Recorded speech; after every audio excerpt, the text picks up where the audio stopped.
One moment. It looks like my printer might work after all. Hold on. This could be exciting.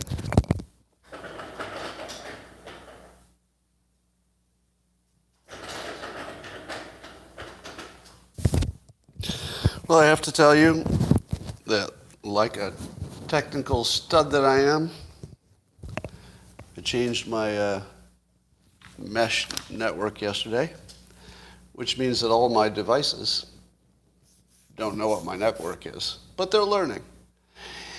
So, today we'll be going for the backup plan, but not until the simultaneous sip. And all you need for that is a cup or a mug or a glass, a tankard, chalice, stein, a canteen, jug, or flask, or vessel of any kind. Fill it with your favorite liquid. I like coffee. And join me now for the unparalleled pleasure. It's called the dopamine hit of the day, and it's called the simultaneous sip. It's going to happen now. Go. Oh, yeah. Oh, yeah. Let's take a vote. How many of you would like to see me raise my printer above my head and throw it vigorously onto the ground on the tile floor, breaking into 1,000,000 shards, which I will then have to walk through with my bare feet? No? I'm seeing lots of no's. This actually tells a lot about my audience. Half of you want me to destroy an expensive piece of equipment in front of your eyes, and half of you say, no, we don't want to start the morning that way. Well, let's see. Let's leave it to fate. Oh, good. My backup plan actually works, so the printer has one more chance. Now, I'm not going to blame the printer this time because it could be user error. Normally, you have to teach the technology how to behave, because that really sets the lesson for the other technology. You know, a lot of you believe that if you break one piece of technology in front of the other devices, that it has no effect, because you think to yourself, well, those other devices, they're not sentient. They have no idea that you've just destroyed another piece of equipment. How is that going to affect them? Well, you don't understand how the simulation works. The simulation will rewrite itself if you make it. All right. Here's a story that I think is interesting. So Michael Shellenberger, as you know, is running for governor. And interestingly, he's running as an independent. Now, the first thing you should say to yourself is, independents never win. Am I right? I mean, they have, Jesse Ventura. But it's very unusual. Now, have you ever noticed that there's a theme or a commonality to independent candidates? What is it that independent candidates generally have in common with each other? In the comments, what do you know? What do they usually have in common with each other? They're not very good candidates. Can you tell me give me an example of one independent candidate who had the full stack? Well, Jesse Ventura came pretty close, and he got elected. And yeah, Trump. Well, you could say that Trump was sort of an outlier. So here's the pattern you should look at. If you're looking at the pattern that independents don't win, that's the wrong pattern. The pattern you should look at is that good candidates always win. That's the pattern. The best candidate almost always wins. or at least they're, neck and neck. They might lose by 1%. But the best candidate doesn't come in last. It doesn't matter what party they run in. The best candidate is going to make a big show. So I think what's different about Shellenberger is he's the first full stack political candidate I've ever seen. Now, do you know what I mean by a full stack? It comes from programming language. There are programmers who know not just one programming language, but they might know everything from the hardware to user interfaces. Just every component of development. If somebody has all of those skills, which is sort of rare, finding a, quote, full stack developer is sort of like finding a unicorn. But if you find one, they're worth their weight in gold because they're so rare. Now, in the political world, what would a full stack candidate look like? Not Ross Perot. Ross Perot has the problem that he sounds like, I don't know, he sounds like a small rodent who's been caught in some kind of a deadly trap. Right? He was short, he was unattractive, and he had a weird voice. He wasn't really a full-stack candidate. He was just a candidate who had some solidly good ideas. In retrospect, they were good ideas. And now take Shellenberger. Good-looking, perfect hair. And he's the only person I know, candidate-wise, who's coming into the process, having never been a political official. He's coming into the process with books full of specific solutions for the biggest problems in California. He's actually looked at all the things you can do and figured out what are the good ones. Who the hell else has ever done that? I mean, seriously. Who else can communicate so well that they can write best-selling books all day long, can understand the technology and the complexity of very complicated things, and simplify it to the point where the public can understand it perfectly, knows the most important policies or issues. He's not spending his time. I don't think I've heard him speak. Correct me if I'm wrong. All right, here, give me a fact check. Have you ever heard Michael Shellenberger weigh in on any wokeness stuff? Not pro or con, right? I mean, I'm sure he'll have to answer it because he's a candidate. But I feel like it's his lowest priority because it doesn't seem to be anywhere near the top of anything he talks about. Can you if you were going to design a perfect candidate on paper, this is the first, I'm going to say this, and I don't know that it's true, but if anybody has a better example of it, I'd love to hear it. My contention is that Shellenberger is the first full-stack candidate, the first one. He's even a full stack in terms of a little bit Democrat and a little bit Republican, meaning that he was a registered Democrat for years, decided that some of their solutions didn't kind of work, wasn't really willing to be a Republican, but clearly understands that some of the Republican opinions make sense, nuclear energy being chief among them. So where else have you ever gotten a candidate who had everything from full detailed policy understanding, ability to communicate it, the physicality of a candidate, because people are influenced by just how tall you are and how your hair looks. It's just true. I mean, I'm not saying it's a good thing. It's just true. So the only thing he lacks is maybe finances, because that's the problem being an independent. But who are we talking about? Who's the other person running for governor? Name the other person running for governor. Any other person. Name one other person running for governor in California. Am I right? Does he need money? Does he need money if you don't even know the name of the person he's running against or names of people? Is it Newsom? You don't know that, do you? Are you sure Newsom's going to run for governor and not president? I don't think we know any of that. But if it came down to, let's say, Newsom versus Shellenberger, would he need money? Because the publicity alone would be insane. I mean, it's the perfect matchup of the sort of empty suit governor versus the full stack candidate. Don't you want to see the empty suit versus the full stack? Everybody wants to see that. That's like the best show ever. I would watch their debates like I would watch entertainment. To me, that would just be like an entertaining show. All right, Biden says now he wants to try Putin as a war criminal, taking it to the next level. Not just saying he is one, sort of, but getting serious about it.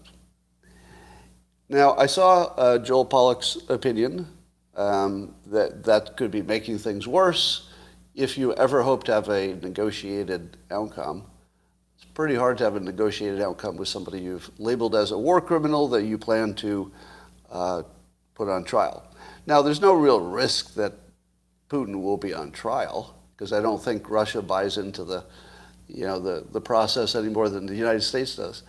But yeah, it's good persuasion, unless it causes Putin to dig in. But here's the real question. Isn't Putin already all in? Is there any more in he could be? I mean, he's fighting for his life in a sense. And I think Putin's all in. I think he's just going to do whatever it takes, and as long as it takes, and however many people it kills. And I don't think that anything will happen to him war crime-wise. So this is the sort of thing you could imagine would move the needle and make us a lot more dangerous. But my personal view is that Putin's already a 10 out of 10 for danger. I don't think he's going to go to nuclear, because that doesn't work for him. And he's still winning. Winning in this sense. I think that Putin will still be in charge of Russia when this is all done. Russia's economy might be quite degraded by then, but I'll bet his popularity will be high. His personal life will be great. He'll be seen as a hero eventually, if not right away, because he can control the media. So to me, it looks like he's nowhere near losing.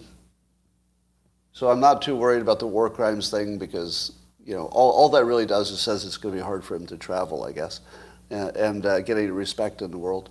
I do think that Putin is done as a respected leader, if he ever was. I suppose that's a matter of opinion.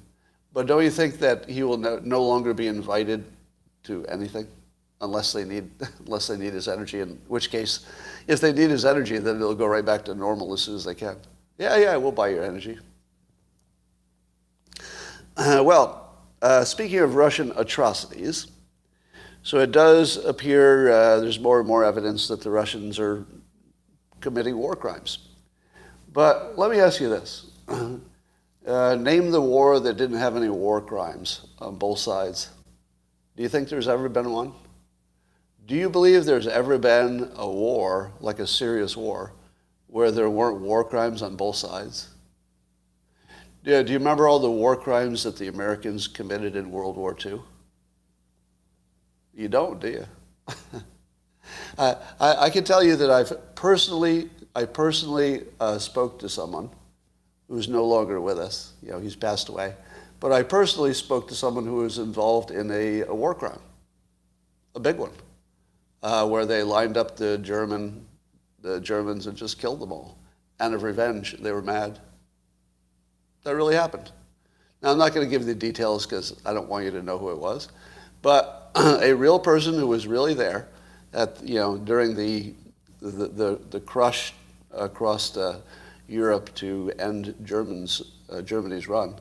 So he was there. He was in the middle of the action, and he was personally involved in a massacre of captured German soldiers. At the end of the war. It was the end of the war. And they killed him anyway. Now, did you ever hear about that war crime? No, because do you know why? Do you know why the Americans murdered the Germans? Because they discovered that the Germans had committed a war crime. They found literally hot evidence, meaning the bodies were still warm. So the Germans had just massacred a bunch of captured prisoners. And then the Americans captured the people who had just murdered the captured American prisoners. How do you think that went? The bodies were still fresh. They had just been murdered. And that's when the Americans, captured the situation and captured all the Germans. Do you know what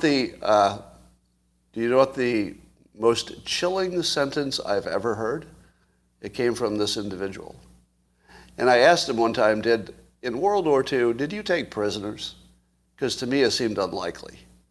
To me, it seemed that taking prisoners when you're, marching across Europe would slow you down, wouldn't it? And why would they want to be slowed down? My assumption was they just murdered all their prisoners. I don't know that, but I'm just thinking from a practical perspective, they probably murdered their prisoners. And so I asked him about his experience, and he said, did you actually capture Germans and then take care of them, and like everything was fine? And he said, oh, yeah. And he told a story about capturing one particular German soldier. And the German soldier was friendly, basically, because he was caught. And, the war was winding down, and he wasn't posing any danger. And they just had sort of a friendly interaction with him, right? I think he was an officer. But they had a somewhat professional interaction. Just took him prisoner. He said, yeah, no problem. We just took him prisoner. It was nothing. Then I kept asking him, because I was a little skeptical that they really took prisoners. And then he told me this story about liberating a German prisoner of war camp. And they looked for the prisoners and they couldn't find them. And they said, where are all the prisoners? And finally somebody pointed to a train. I guess there was a train that went through or next to the camp.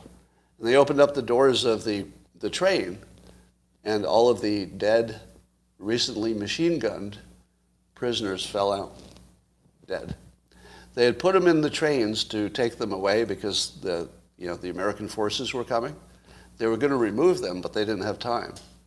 So instead, they machine-gunned it. And so, as the person I was talking to described this, he said, and we opened up the train cars, and the bodies of the Americans just fell out. They'd been machine-gunned. And then I heard the most chilling sentence I've ever heard.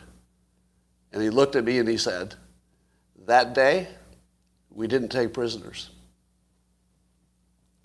That day, we didn't take prisoners. That was World War II. The good one, where everybody was awesome and there was good and evil, and we were the good guys and they were the bad guys. It's war. It's fucking war, right? There's no such thing as an atrocity in a war, because it's all atrocity. Here's something that really fucking pisses me off. That you can watch scenes of adult men ripped apart by shrapnel and God knows what, and you go, oh, that's just war. That's just war. But then you see a civilian dead on the street. That's an atrocity. That's an atrocity. No, it's all fucking atrocity. It's atrocity from top to bottom. There's no non-fucking atrocities in war. We just have people that we don't give a shit about. It's called adult men. We don't give a shit about adult men. No matter how many of them die, we say, well, that was a war. How'd the war turn out? Who won the war? But as soon as somebody who's not an adult fucking man dies, gets a goddamn splinter, it's a fucking war crime. Not cool. Not cool. It's either all war crimes or there's no war crimes. Fuck you if you think that some of them are good deaths and some of them are bad ones. Fuck all of you who think that. Like, I don't even care about the fucking bodies piling up, because they're just an example of a larger evil. The reason I don't care is not because I don't have empathy. The opposite. It's the opposite. My empathy is much greater than that, because I have an empathy for the fucking soldiers. What about the soldiers? We don't care about the fucking soldiers, right? We talk about, there were 1,000 civilian deaths. A tragedy. A tragedy. Probably undercounted. But we're talking about tens of thousands of adult men getting ripped apart. Even the ones who don't die are never going to be the same. The ones who don't even get wounded are never going to be the same. Every fucking man in that battle is destroyed. They're all wounded. All of them. They're all wounded. They're not coming back. They're not coming back the same. And there are millions of them. Fucking millions of them.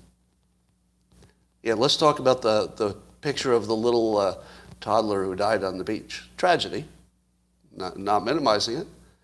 But why do we pick and choose? Like, oh, that's an atrocity. That's a war crime.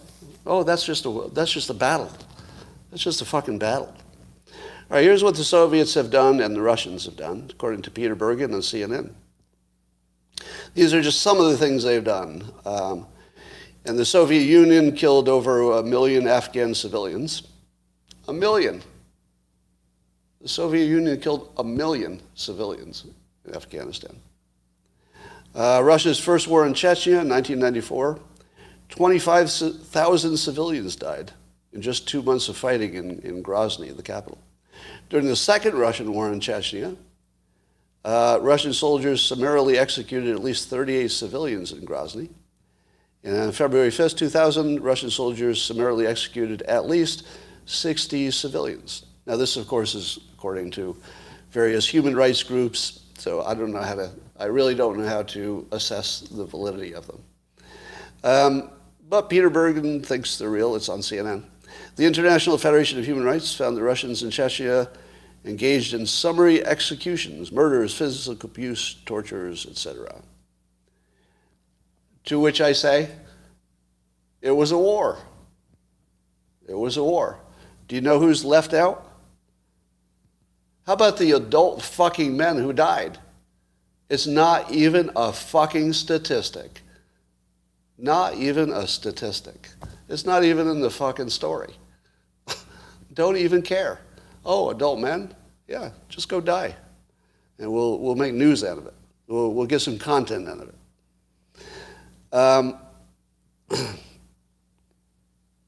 I didn't expect to be so angry this morning, but I think it was my printer. I think my printer got me off to a bad start. So the U.S., all these financial sanctions stories get a little complicated. Let's see if I can make this simple. But Russia has, lots of rubles that is its own currency, but it also has to hold on to a reserve of American dollars because some things need to be paid for in American dollars. One of those things is a whole bunch of debt that Russia has. And America somehow, with their financial engineering, made it impossible for them to repay their debt with dollars.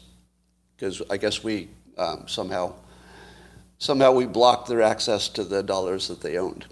Don't know how we did that. Through the banking system, presumably.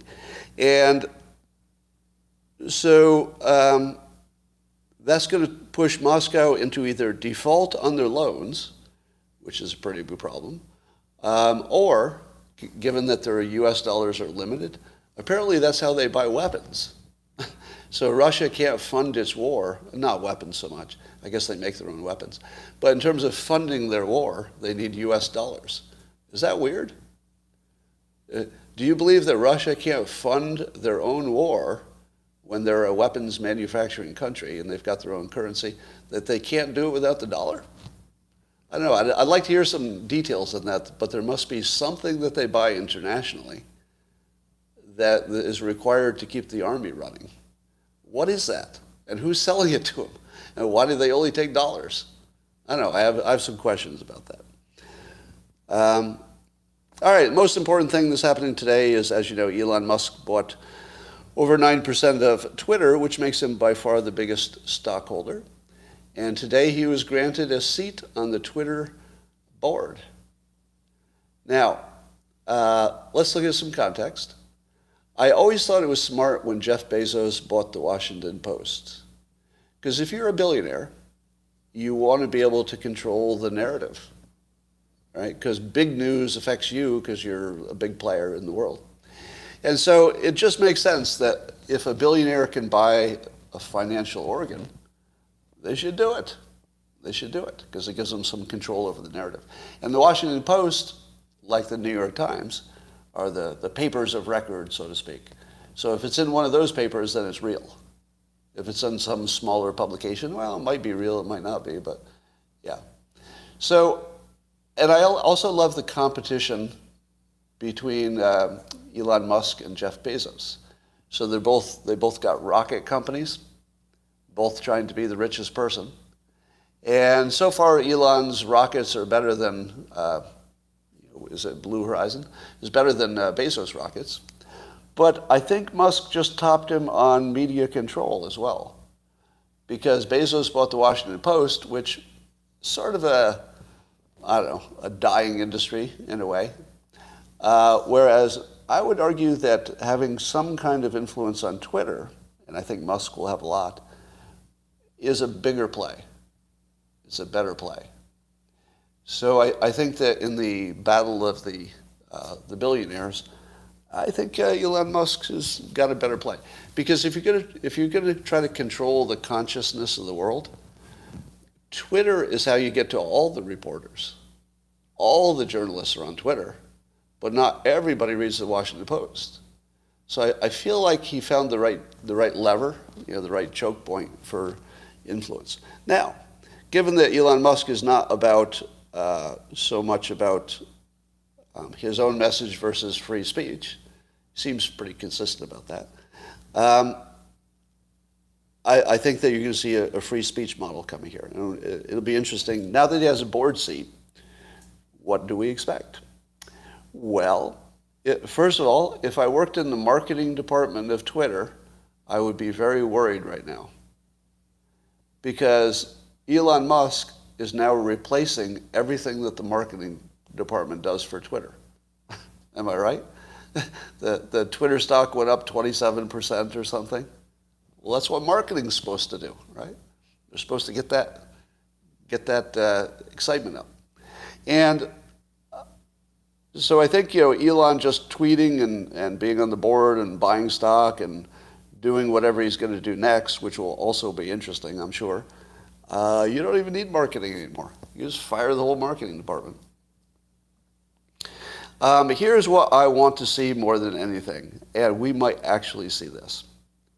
If Elon Musk gets enough influence at Twitter, and a board member is pretty influential, especially if you're the biggest shareholder too, do you think that Elon Musk could get a meeting with the top engineer in charge of the algorithm at Twitter? Well, of course he could. Of course he could. How much would you like to see that broadcast or live streamed? A lot, right? Because here's the thing that's different about Elon Musk. Imagine any ordinary board member talking to an engineer about the algorithm. It would go like this. Hey, engineer, can you tell me what's in that algorithm? And then the engineer says, blah, blah, blah, something technical. And then the board member says, well, I'm not getting that. Can you simplify that? Blah, blah, blah, something even more technical. And eventually the board member goes, I can't understand it. I guess I give up. Right? That's probably the only way it could go. Because nobody can really get under the hood unless the engineer wants them to. Otherwise, you're just going to hear some blah, blah, blah and go away not knowing what happened. But imagine Elon Musk talking to the top engineer and the engineer gives him some bullshit. How does that go? I mean, really. Really. Imagine Elon Musk talking to the person who understands best Twitter's algorithm and asking him to explain, how it works, etc. And then imagine that engineer trying to bullshit him. How long is that going to last? Right? He's like the only person you couldn't bullshit on this question. Well, there are others, but there are not others who would actually buy the company and get a board seat and start digging into it. But the scariest thing about Elon is how much he understands. That's the scary part. It's not even the billions. It's the fact that if they let him under the hood, he can see what's going on. Maybe you and I couldn't, right? We don't necessarily have those skills. But the skill that Musk brings to this, I think he can look at the algorithm and figure out what's going on. Now, I do think, here's my prediction, that the algorithm's too complicated for anybody to understand. But I'll bet that's going to change. And I think that Musk is likely to implement Jack Dorsey's plan. That for whatever reason, Jack Dorsey didn't get done. I imagine there was internal dissent. But I think that Musk could probably push it through. And that would be to have a user choice on which filter or algorithm you use. You choose the one that gives you everything, you got everything. So I think that's where it's going to go, because that's really the most rational way to go. And I would expect Elon to go a rational direction. Now, what about the question of Twitter amnesty? What do you think of that? Do you think that Twitter should consider some process for bringing back people who have been banned for life? I think so. Now, I'm not opposed to banning. I just think there needs to be a time limit. Because if you do something, mildly naughty, maybe you give 48 hours time out or something, just enough to get your attention. Doesn't really have any effect on your business, no effect on your brand, nothing. It just gets your attention. 48 hours. But then there are things that are just worse, right? Calling for violence in some credible way, something like that. But those people too, I think, should have access to social media eventually. But maybe you give them a 5-year timeout or a 3-year, whatever is the right number.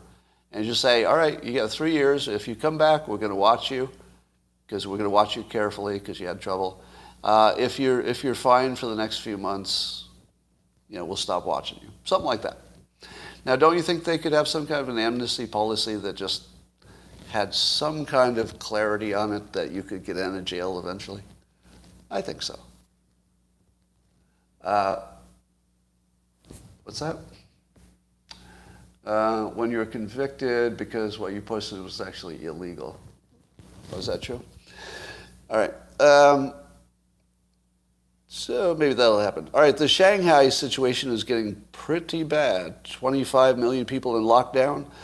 Some are tweeting that they have no access to food or water in some cases because the distribution to 25 million people locked up is pretty challenging, even for China, who's pretty good at stuff.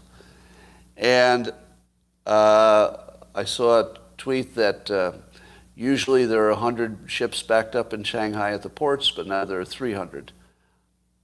Uh-oh.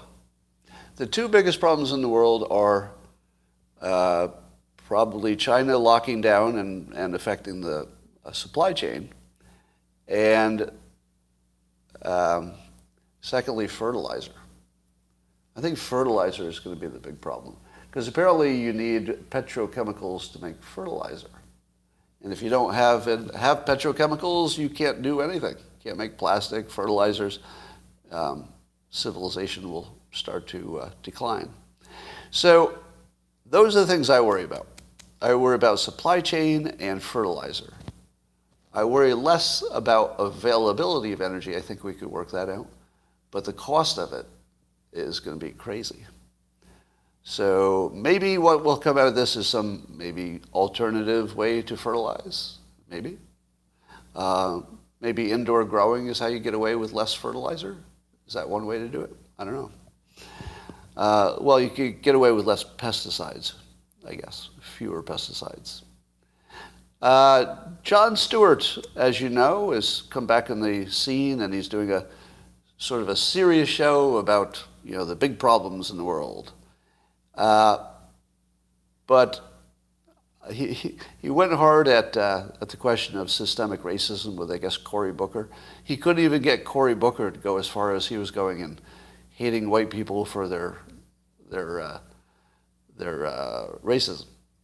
So here's the thing.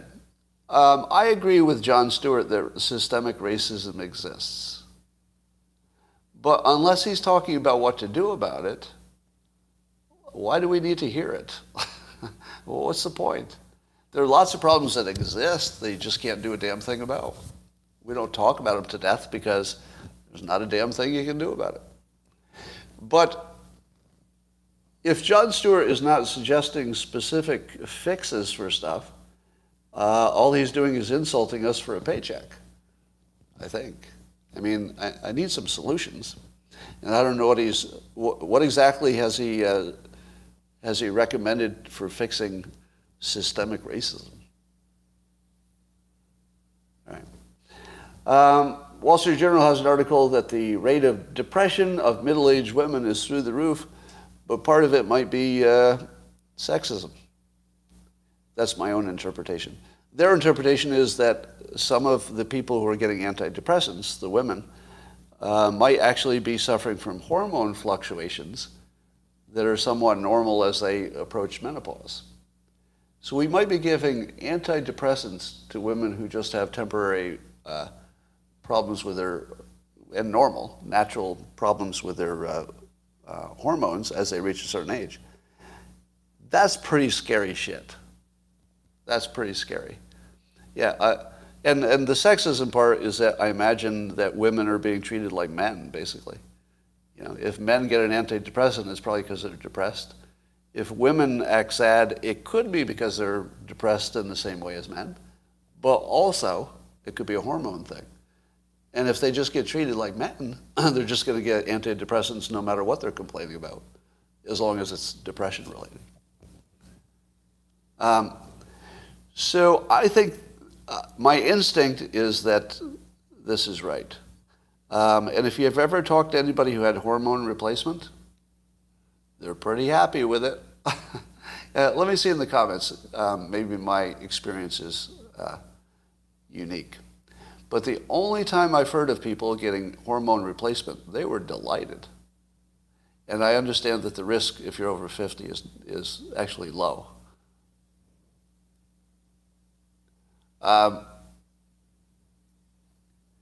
Yeah, so I'm not seeing anybody disagree. Oh, somebody is. That is not true. I believe the cancer risk is under 50, but over 50, I just read this today, over 50, it actually makes it safer, not less safe. So if you think the cancer risk is the issue, do an update on that, because I think they found out it is an issue under a certain age, but over an age, it's actually a benefit. But do a fact check on that, because I'm not so sure about that. Here's the ratio. For women between the ages of 40 and 59, 1 in 5 women are on antidepressants. Does that sound right to you? Do you know any women between the ages of 40 and 59? And would you say that only 20% of them are on antidepressants? 20%? That doesn't sound real to me, does it? I feel like it's higher. I'm not sure, but maybe it's a California thing, but it feels like it's higher. But let me add something to this. So the Wall Street Journal says 1 in 5 women in that age range are on antidepressants. In my opinion, it's 100%, but not antidepressants per se. In my experience, 100% of adults are medicating. They're self-medicating. They're just doing it differently. Some are drinking, some are smoking, some are doing weeds, mushrooms, God knows what. But I don't know any adults who aren't self-medicating, one way or another. So I think this is super misleading when you say 1 in 5 are using antidepressants. The other 4 out of 5 just don't use those words. Do you think they're drinking and doing drugs because they're so happy all the time without them? No. They're doing drugs and drinking and smoking cigarettes because they're happier with those things. Otherwise, they wouldn't do it. Or at least they think they are. All right, what else is going on? I've come to the opinion that we need to reframe the climate change question. Because it used to be there are climate change believers who were following the science, and then there were climate change deniers who were not following the science. What is it now? I think everybody agrees on the science now. Not everybody, of course. But at this point, I think the question of climate change is completely transformed into the following categories. No longer do we have people who believe and people who deny. Now we have people who understand economics and people who don't. And people haven't realized the shift yet. And I think the nuclear energy shift really highlights that. Anybody who understood both nuclear energy and economics was in favor of nuclear power for a long time. But it's only recently that Democrats are starting to be a little bit more vocal about the same thing. So we now have bipartisanship on nuclear energy. And that's almost the whole game, right? Because nobody likes pollution. Everybody likes nuclear energy. Maybe I'm exaggerating, but on the left and the right, we have plenty of support for it now, where we didn't before. And I think at this point, we just have to understand that the people who are for, let's say, aggressive climate change mitigation are not climate change believers. They're also that, but that's not the important part. The important part is that they're not good at economics. So what you have is really just two groups, people who understand economics and people who don't. We don't have climate deniers and climate believers. I mean, we sort of do. But you can see the shift has really moved from believing versus not believing the science to, do you even know how to do economics? Because how many of the climate change people thought that we would run out of food if we stopped using petrochemicals. Do you think if I talked to Greta and I said, Greta, did you know that we'd run out of food if we get too aggressive on climate change? And that's worse than even whatever catastrophe we get from warmer or unstable climate? Yeah. So I don't think she understood that. How many of you knew that petrochemicals were actually a raw ingredient to make fertilizer? And there's not really a better way to do it. How many knew you had to have petrochemicals to make fertilizer? I don't know. Yeah, I mean, I knew you needed it to transport it and to mine it, but I didn't know that, I actually didn't know until today that you directly chemically change the petrochemicals, gas in particular, natural gas, into fertilizer components. So, and then when you add in the fact that the developing countries can't develop, you add in the fact that we'll probably only be saved by high tech, and some high tech solution, and you don't get too much high tech if you don't have a good economy, and you don't have a good economy unless you've got cheap energy. I don't think that the people who wanted climate change understood what it would cost. They had no idea what it would cost. So I think we just have to stop talking about climate denial and climate follow the science and just say some people understand economics and some people don't. And that's it. Let me ask you this. When was the last time you saw an economist on MSNBC or CNN saying, from an economic perspective, it would be a good idea to get rid of fossil fuels as quickly as possible? Have you ever seen it? No, you see scientists, right? You always see a scientist. And the science is a little bit closer to settled than it ever has been. Because remember, there are tons of Republicans now who are willing to say, yeah, it looks like there's some climate change, but the real question is what you do about it. How aggressive, what do you do? And I think once everybody's on the page that, yeah, something's happening, it's really just a what you do about it, then you have to move it to the economists. So we've got to get climate change away from the scientists because they did a good job. You don't want to hear that, right? But the entire basis of what I'm saying is that because the scientists did a good job. They figured out a problem and they communicated it until enough Democrats and Republicans believe that the climate is getting warmer and that humans are part of it. Now, I know there are a lot of people who don't believe it on my audience. But within the professional, the politicians, I think the Republicans are largely believe in climate change now. Wouldn't you say? Give me a fact check of, let's say, Republicans in the government. Let's just say Congress. What percentage of Republicans in Congress believe that humans are causing the climate to warm? What percentage of Republicans would you say? I'm saying 25%, 60, 30. I would say 60 to 70. That's my guess. Somebody says 90, and I don't know if you're wrong. I wouldn't disagree with 90, actually. I wouldn't disagree with 90. I don't know that it's right. I'd say at least 60%. I think a solid majority. Now, if you still disagree, just remember you're disagreeing with your own side now. Your own side has made a move fairly dramatically in the last few years.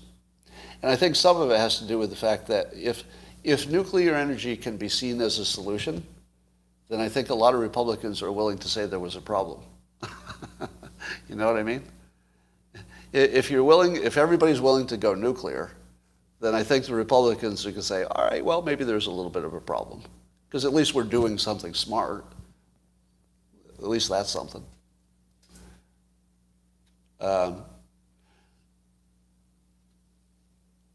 Yeah, so I think that among Republicans, they've decided climate change is a real thing. All right, what else we got going on today? Not much. I think we're into bonus territory. What's your side, Scott? I don't know. Podcast on racism. I'm kind of tired of racism. Aren't you? One of the topics you may notice that I'm avoiding like the plague is the Disney thing and don't say gay and everything. I don't know. There's just something about that topic that's, first of all, it's too easy to talk about it, so everybody is, and I don't have anything to add. It's just pure opinion. And if your opinion is different than my opinion, well, what can I do about that? So the Disney thing is, the Disney thing, it just doesn't have any traction for me. Like, I guess it matters, but it just doesn't matter to me. Now, have you been to Disney lately? I can't figure out how they survive. Is it just because there are new, stupid children born every day who don't know that Disney is lame? Because the last time I went to Disney, I was struck by how old it looks. Like, it just looks like pre-internet. It all just looks pre-internet. And I'm thinking, how is this going to last in the long run, a pre-internet business, where it's just like physical rides and, It's a Small World afterward. I mean, there's like one of the famous things is just like puppets singing It's a Small World while you ride a boat past it. That's not exactly cutting edge, is it? Yeah, I'm not sure if I'm talking about Disneyland or Disney World or what, but I think they both have the same situation.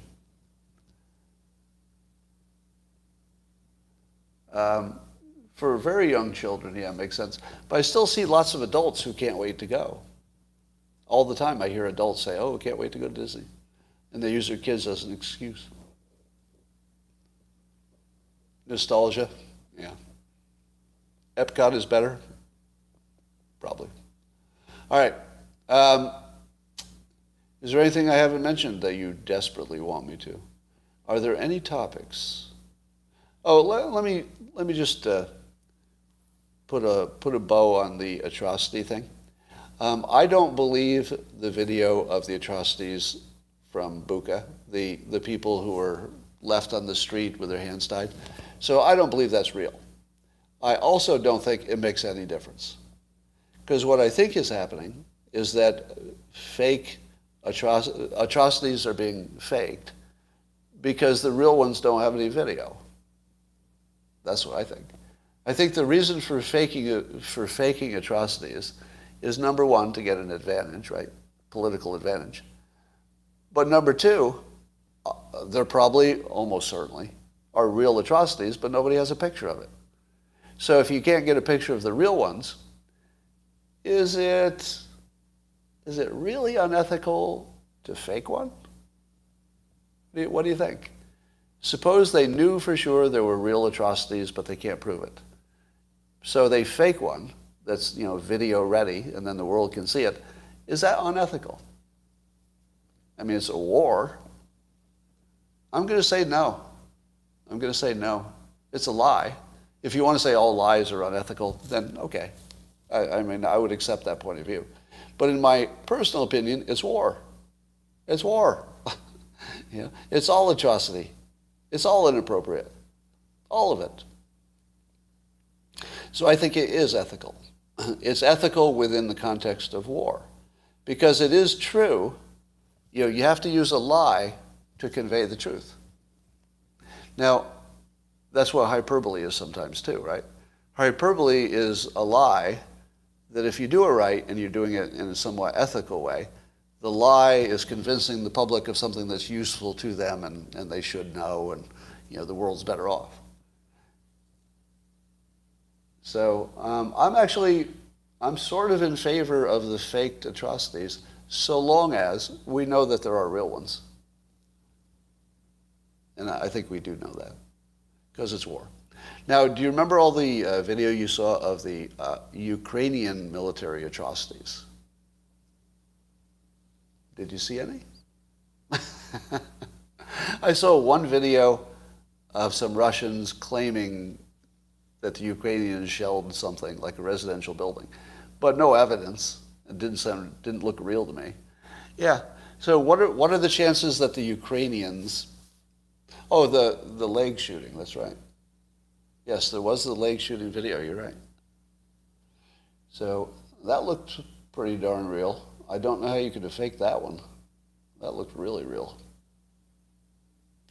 But I also imagine that that sort of thing is because they've seen some bad stuff on the other side. You know, there's a little bit of that.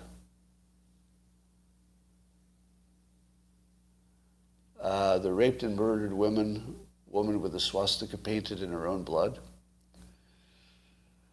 That doesn't sound real. I mean, that's a little bit too on the nose. That doesn't sound real. And I'm not doubting that there are Ukrainian Nazis. The Azov are shooting them in the nuts. Is that something that's happened? Yeah. I don't know what I would do if I were in an actual war and I captured somebody who had been trying to kill me. I don't know that I could take a prisoner. I don't know.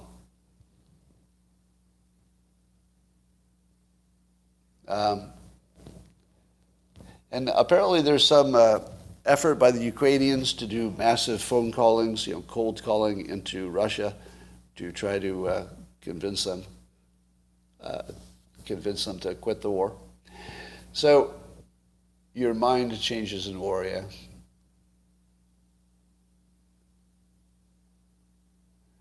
Hoaxing war crimes is pure manipulation. It's manipulation, for sure, but it also might be weirdly honest.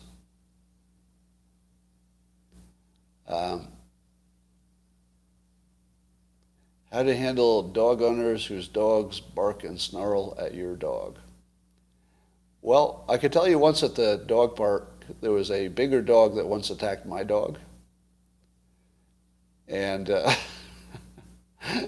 it took me about half a second to go primitive. And you don't want to get in a fight with a dog, but I did. I got in a fight with a dog. The dog lost. And then the owner came over, and I thought I was going to have to fight the owner next.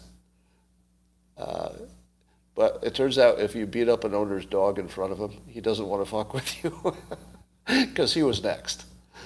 If that guy had made one move toward me for taking his dog out, I mean, the dog survived. It'll be fine.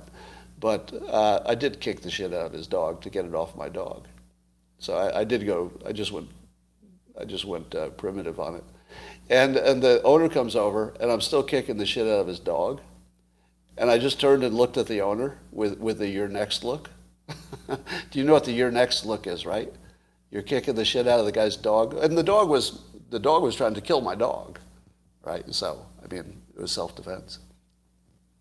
But if you're in the middle of taking the guy's dog out, and you turn and look at him in the eyes, he's not going to move. He's not going to make a move against you. He's going to take care of his dog, which he did. So, no, it wasn't a pit bull. It was just bigger than my dog.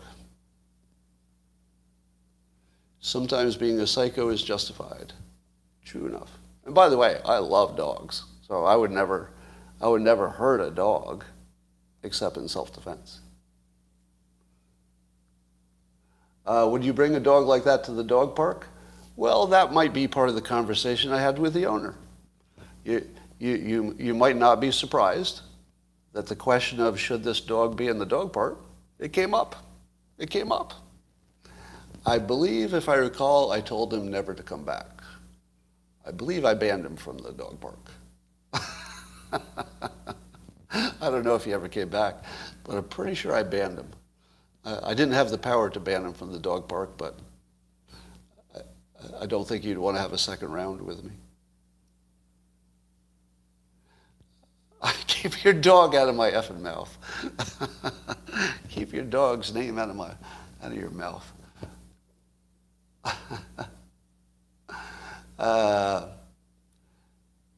Dogberg actually caused a volcanic eruption in real life. Was there a volcanic eruption somewhere? I did a comic about a Dogberg trying to create one.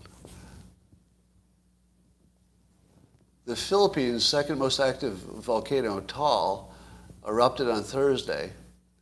And then somebody tweeted that volcano with my comic. I'll read you the comic. It was Dilbert talking to Dilbert. He says, Dilbert says, "You didn't believe me when I said I hacked reality and acquired godlike powers.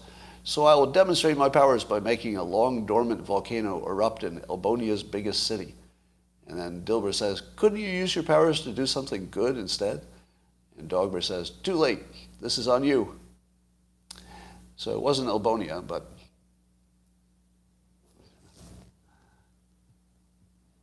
all right. Do I get royalties when Harvard Business Review uses Dilbert in its magazines? Probably yes. So the process is that a publication would contact my syndication company, and they would make a deal that wouldn't involve me. So they would say yes or no without my direct involvement. But an organization like the Harvard Business Review would be fairly careful about copyrights. So while I can't answer the question specifically, I would say the odds of it not being licensed are low, because that's the kind of publication that would make sure they did it right. How much have you made with Dilbert? Well, you want a dollar amount? Twitter's at 52. 10 and 2-year rates. Yeah, it's not looking good. All right, I think we've said everything we need to say here. And did you see my Madonna joke? Apparently my Madonna tweet made it into the Daily Wire. There was an article in the Daily Wire about people's reactions to Madonna. And she did the TikTok video where she gets close to this camera and her big old lips are out like a kiss. And I tweeted that Madonna is turning into Jar Jar Binks and nobody's talking about it. Now, I tried that joke out with some people who didn't know who Jar Jar Binks is. This joke only goes two ways. Number one, if you don't know who Jar Jar Binks is, nothing. Nothing. If you do know who Jar Jar Binks is, it's pretty funny if you've seen the TikTok video. Trust me, if you've seen the Madonna video and you know who Jar Jar Binks is, you're going to be laughing. If you don't, not so much. All right. Scott, are you a libertarian? I'm not, no. I used to say that I was a libertarian, but without the crazy parts. And then people would say, well, what are the crazy parts? And I'd have to admit it was all of it. Yeah, that's what I used to say before I used to say I'm left of Bernie. Because I keep trying to make a space for myself that doesn't exist. So that nobody knows what I am. I mean, I do it intentionally. So when I say I'm a libertarian but without the crazy parts, it's similar to when I say I'm left of Bernie but better at math. It literally doesn't mean anything. That's what it's supposed to be. It's supposed to just make you say, I don't know. Well, what does he believe? That's exactly where I want to be. Yeah, there are a lot of people who inhabit a space that doesn't exist politically, but they don't do what I do in public. All right.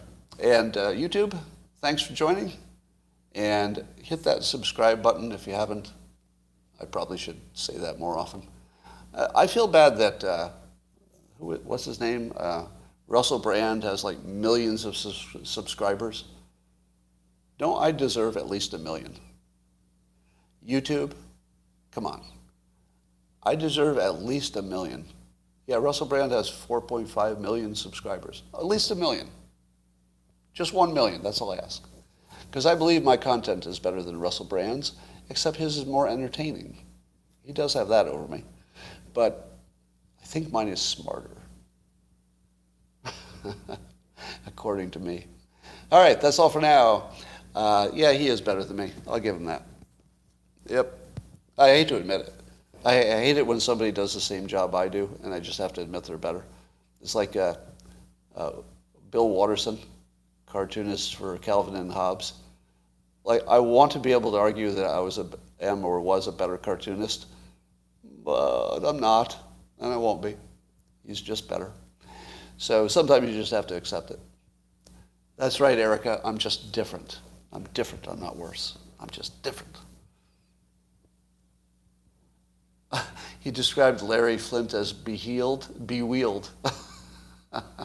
His verbal skills are crazy, just off the charts. All right. And that's all for now, YouTube. And I'll talk to you tomorrow. I love you all.